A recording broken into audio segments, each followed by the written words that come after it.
Hi guys! For today's video, ako ngayon ay gagawa ng ibang mahablangka na naman. Nakailang gawa na ako ng mahablangka pero ito, iba rin ito. Ayan. So, yan ang ating mga ingredients. Meron tayong Kraft cheddar cheese. Yan. So, later, i-shred ko po yan. And then, ayan. Yan, cheddar cheese. And then, meron tayong condensed milk. Yung condensed milk natin isang lata lang po siya. Kasi, sa totoo lang, ayaw ko rin naman na masyadong matamis yan. So, meron tayong gata. Yan, ang ating gata ay 3. And then, meron akong cream of corn. Yan, so pang soup style siya para hindi siya magaspang dahil nga sa mga balat-balat ng mais. So, ngayon, yan. So, yan ang ating... Ang gagawin ko ay na corn flour. Ang gagawin ko ay medyo dami-damihan ko. Tapos yung gata niya 3 lata. So mga 1.5 cup siguro ng ng corn flour. Yan. So 3 lata ng gata ang ating ilalagay. Yan, 3 gata. Kasi mas masarap siya pag maraming gata. Ayan. Tapos mas soft yung ating mahablangka. Yan, 3 lata ng gata. Ayan, ang ating gata, isalin ko na siya. And then, next ko po yung ating corn. Corn soup. Corn soup style siya. Bali na grind na po yan, yung corn natin. Parang na siya, giniling. Kasi, ayoko kasi maglagay ng noon, ang ginamit ko ay corn kernel. Tapos parang masarap man siya, pero napapangitan ako kasi magaspang yung mga balat. Kaya yan ang ginawa ko, cream style, sweet corn yan, cream style pala. Pwede siya pang soup. Yan, so halo-haluin na natin. Halo-haluin natin hanggang sa yung corn, ang corn na cream of corn ay mahalo ng gusto dyan sa ating gata. Ayan, so yan ang ating lampas po yan, 1.5 siguro kasi nga yung takalan na yan medyo malaki. Siguro mga 1.5 o 2 yan siya, hindi naman ganun kapuno. Kaya ayan, ang ating gata ay 3 lata. Nasa tig 450 mg. So, bali, siya. Marami-rami naman siya. Tapos, 1.5 ang corn flour natin na 1.5 cup. Yan, so, halo-haluin natin hanggat matunaw yung ating corn flour dyan sa ating gata. Ayan, kasama ng cream style na corn. So, tunawin natin siya ng husto, yung corn flour natin dyan sa ating gata. Kasama ng cream style na mais na hinalo ko dyan. Ayan, pag natunaw na yan, isunod ko yung Ayan, so nag-add tayo ng corn flour kasi marami ng gata, nag-add tayo ng kalahati. So, mga 1.5 cup ng corn flour ang ating ilalagay dito sa ating mahablangka. So, medyo marami-rami siya unti. Compare sa mga ginawa ko noon. Ayan. So, antayin natin hanggang sa matunaw. Halo-halo natin hanggang sa matunaw yung ating corn flour dyan sa ating gata. Kasama na rin yung corn. Yan. So, halo-haluin natin ng husto. Minsan, ginagawa ko yan yung mano-mano na mixer. Pero ngayon, ayan, hinala ko lang siya sa kutsara. Ayan, so, ginamitan ko na siya ng mano-mano na mixer para matunaw siya ng husto. Yan. So, tunawin natin ng husto dyan ang corn flour sa ating gata. Yan, dahan-dahan ko na rin ilalagay yung ating condensed milk. Para mas creamy siya, mas masarap, lalo na madami siyang gata. Tapos yan, ang gagamitin natin ay condensed milk. So, mag-add tayo mamaya. Tapos, ang gagamitin ko na flour, ayan siya. Tapos, yan naman ay dinurog na peanut. Dinurog na peanut, hinalo ko dyan sa ating mixture ng ating gata. Tapos, mag-add ako unting sugar. Siguro mga ano lang yan, 1/8. Kasi nga, para hindi siya masyadong matabang ang ating mahablangka. Kasi nga isang lata lang yun, tapos may 3 gata tayo.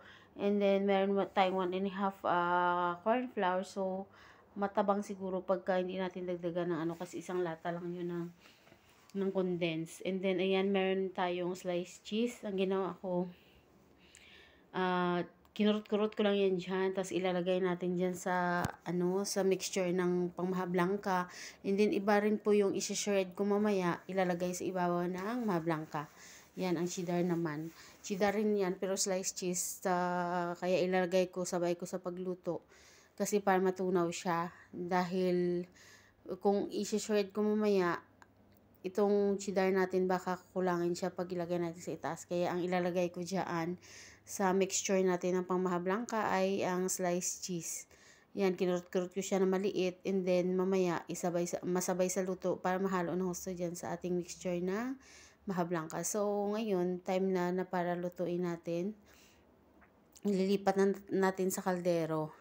Yung kaldero na paglutuan natin dapat ay hindi siya yung mga ganyang style kasi pagka iluto natin sa iba, baka naman dumikit o merong itim-itim, didikit sa ating mahablangka, tapos ang mahablangka natin may mga halong itim-itim kung sa kawali na pinaglulutuan ng iba. Kaya dapat yung paglulutuan mga ganyan, tapos ang panandok dapat ay kahoy para hindi siya dumikit at mag-itim-itim din, makuskus sa pita ng ating kaldero. Kaya yan, so medyo lumapot na siya. Ayan, so tuloy lang natin halo. Pag nagluto ng mahablangka guys, dapat hindi yan tigilan ng halo. Tapos yung ating apoy dapat ay mahina lang. Kasi dahan-dahan dapat, hindi yung malakas kasi mabilis siya masunog at magtutong dyan sa baba. Dapat hindi natin titigilan ng paghalo, tsaka mahina lang ang apoy. Yan, so malapot na yan. Ayan. So, yan ang ating recipe for today, for today's video natin. Mahablangka rin siya, pero iba-iba rin. Pag gumawa ko ng mahabang blangka, ang ibang mga upload ko dyan ay medyo may kakaibahan siya ng unti. Kasi yung ibang mahablangka ko ay nilagay ko ay peanut lang. Hindi ako naglagay ng corn. Meron ding una na may corn din, pero wala siyang peanut. Ganon. And then, ito, meron siyang peanut na dinurog. Hinala ko dyan sa mixture ng ating mahablangka. And then, saka ko lalagyan mamaya. Tapos, meron rin tong corn, cream style. Tapos, ang naman mamaya, ang cheese, ang cheddar, ilagay ko yan. Sa ibabaw, isi-shred ko. And then, ito naman, meron rin siyang cheddar cheese, pero nahalo dyan sa mixture ng ating mahablangka na niluto para madurog siya dahil nga, yun ay lang siya, ng slice siya. Kaya kinurot-kurot lang ng unti, hinalo dyan sa texture nung naghalo-halo ako kanina. Kaya pag naluto yan siya, madurog yan siya, mag-melt yan siya, mamix ng husto dyan sa ating mahablangka. Kaya ang sarap nitong mahablangka natin kasi yan siya, meron na siyang cream style na corn. Marami siyang gata, meron siyang peanut na nahalo dyan sa mixture, tsaka meron din siyang cheese. And then mamaya, pagka tapos na to, pag naluto na to, na ilagay na natin sa paglalagyan, ay isi-shred ko naman yung cheddar cheese natin. And then ilalagay sa ibabaw nito. Kaya marami to siyang cheese, masarap yung ating mahablangka. Marami siyang gata, marami siyang cheese. Meron pa siyang cream style na corn, kaya pinong-pino siya, hindi siya yung kagaya noon. Ayoko kasi yung mahablangka na may mais, kasi pag ninuya mo siya, parang nanguya mo yung balat niya. Kaya mas maigi to siya guys, kasi cream style na to siya. Na corn ang hinalo ko dito, and then may mani pa, ayan. Tapos malinamnam, condensed pang nilagay ko. Ayan, ang sarap ng ating mahablangka for today's video guys. Ayan, so malapot na malapot pa. Ituloy lang natin yan halo-halo, kasi pag malapot na siya na parang mahirap na siya haluin, saka natin siya ililipat sa ating paglalagyan. Yan, tapos palamigin natin. Bago palamigin natin, lalagyan, i-shred na natin yung ating cheese sa ibabaw mamaya. Tapos, saka siya palamigin. Yan. So, ang sarap ng ating mahablangka, napakadaming cheese. Yan. So, yan ang ating i-share na video for today. Yan, sana guys, mga bago sa aking channel, please don't forget to subscribe, like, and comment po.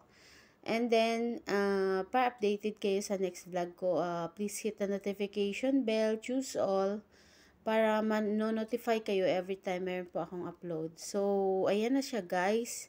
Medyo hirap na siya ihalo. Kaya ang gagawin natin ay ililipat na natin siya doon sa ating paglalagyan. So, ngayon ang nagawa natin ay dalawang ano po siya. Dalawang paglalagyan, malaki at regular size na Pyrex. Yan, so dyan natin to ilalagay. So, wait natin ng ilang minuto at halo-haluin pa natin para talagang ano siya. Mabilis siya talagang mag-form dun sa paglalagyan natin. Yan, kasi mas masarap ay mas naluto ng husto, mas masarap. Ayan siya guys. So malapot na yan siya. Ang sarap ng ating maha blanca ngayon. Yan, kompleto po yan. Meron ng dinurog na peanut, meron ding condensed cream style na corn, and then cheese na rin na hinalo dyan sa mixture. So ayan, ililipat na natin sa malaking mapaglalagyan. Tapos, iano natin i-flat, and then lalagyan natin ng cheese sa ibabaw. Yan ang sarap ng ating maha blanca ngayon. Mabilis po yan siya mag-form at tumigas ng, mabuo. Dahil nga, malapot na malapot po yan bago natin inahon. Yan, so ang sarap ng ating maha blanca ngayong araw. Nakailang upload na din ako ng maha blanca, pero ito ay kompleto talaga to sa Ricados. Unlike noon, ang iba hindi natin nalalagyan kasi masarap rin naman, kasi yung nakakamulatan ko din yung maha blanca na ang nilagay lang may cheese din, pero ang nilagay lang ay mani. Yan, so ito ngayon, special yung ating maha blanca, napakaraming cheese sa ibabaw. Yan. So, nakagawa tayo ng dalawang lalagyan, malaki at malapad. Tapos yung isang Pyrex regular lang. So, yan ang ating menu for today. Ang recipe ko na i-share sa inyo. Yan, maha blanca. Yan, ang sarap, creamy and cheesy maha blanca.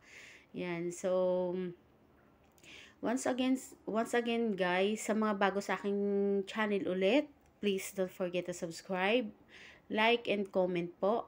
And then, para ma-notify kayo sa next vlog ko, please hit the notification bell, choose all po, para every time meron po akong upload ay mano-notify po kayo. Ayan, so mega love shout out to all. Thank you so much, and thank you for watching my video. See you guys. God